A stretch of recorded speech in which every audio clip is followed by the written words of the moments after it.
Vamos falar sobre a prevenção contra o suicídio, as pessoas que tiram a própria vida. A doutora Pamela Moema já está aqui conosco, doutora Pamela, psiquiatra, que vai conversar a respeito deste tema. Doutora Pamela, seja bem-vinda aqui ao Jornal do Piauí. Obrigada. Doutora Pamela, as pessoas têm uma preocupação muito grande com esse tema, com o tema suicídio, e quanto às autoridades, o que é que mais preocupa em relação ao suicídio? Porque é uma morte evitável. Assim, os estudos mostram que 90 a 98% dos casos de suicídio são associados a transtornos psiquiátricos, que são tratáveis. Então, assim, é uma morte evitável, são mortes potencialmente evitáveis e que acometem pessoas que ainda têm muita expectativa de vida, acometem muitos jovens e idosos também. Quando se deve buscar ajuda? Quando é que ele dá sinais de que pode acontecer? Então, o suicídio ele não é uma coisa aleatória sem finalidade. Quem tem esse pensamento, essa sensação, ela vive como se aquilo fosse como se fosse a solução para aquele sofrimento intenso. Então, você deve procurar ajuda se você se perceber neste sofrimento, se você considerar que a vida não tem saída, que a sensação de desesperança, que você tiver vontade de morrer, ou chegar a ter qualquer pensamento em você mesmo, fazer algo para tirar a sua vida. Aí as pessoas devem buscar essa ajuda. Ajuda, sim. E ajuda de quem? Principalmente dos profissionais especializados. Os psiquiatras, psicólogos são os mais indicados. Existem predisposições? Quais são os fatores de risco para o suicídio? O principal fator de risco, como eu falei, é a presença de um transtorno mental. Então, e dentre eles, os principais são a depressão, o transtorno bipolar e a esquizofrenia, além da história de abuso de álcool e drogas. Certo. Também são fatores, são fatores de risco. A genética, quem tem histórico familiar de suicídio, se num parente de primeiro grau, o risco é até 6 vezes maior. Então, é uma família que a gente tem que tomar mais cuidado. Além de outros fatores, estar desempregado, ter traços de irritabilidade, impulsividade e agressividade na personalidade. São os principais fatores associados. Agora, doutora, a senhora citou depressão, citou a questão genética, fatores externos como desemprego e outros.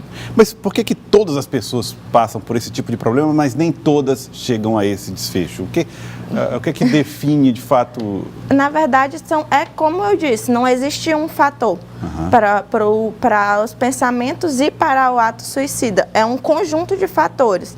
Então, assim, soma a genética, soma a presença de transtorno, a capacidade que a pessoa tem de solucionar problemas ou de lidar com os problemas, se ela tem fatores protetores, um bom suporte familiar. Então, assim, é um conjunto de fatores que vai definir. É possível ter cura?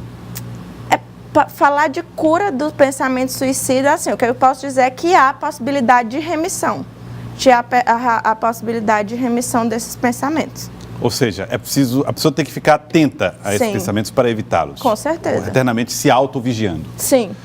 E aí, como é que atividades físicas, atividades fora dos seus ambientes de trabalho, paixão pela música, isso tudo pode ajudar à prevenção? Sim, sem dúvida. Assim, a gente tem, quando a gente fala do tratamento dessas ideias, o profissional o profissional especializado, psiquiatra, ele vai avaliar esse risco, se baixo, médio, alto. Inclusive com a necessidade de medicamentos, eventualmente? Com certeza. E assim, aí a partir disso, desse risco, que ele vai ponderar os fatores de risco que a gente já falou, fator protetor, como se a pessoa tem um bom suporte familiar, família, tem a religiosidade, ela também é um imenso fator protetor, atividades que lhe dão prazer, a gravidade da ideação, tudo isso vai ser considerado para definir o local do tratamento, que pode ser ambulatorial e aí, no caso, com medicações, dependendo de qual transtorno psiquiátrico que ela apresentar, que aí o tratamento é individual, depende do transtorno. Depende, porque, por exemplo, a depressão tem cura. Já algumas outras nossas têm tratamento e acompanhamento. Muita gente acredita que pode dissuadir a pessoa, convencê-la a não se matar com uma boa conversa. Quando é que a pessoa pode ajudar e como pode ajudar? Tá. Assim, o primeiro é de fato desmistificar que não se deve falar sobre isso ou perguntar essa ideia de que isso pode piorar. Não, você deve falar sobre isso, só que de uma forma cuidadosa e respeitosa.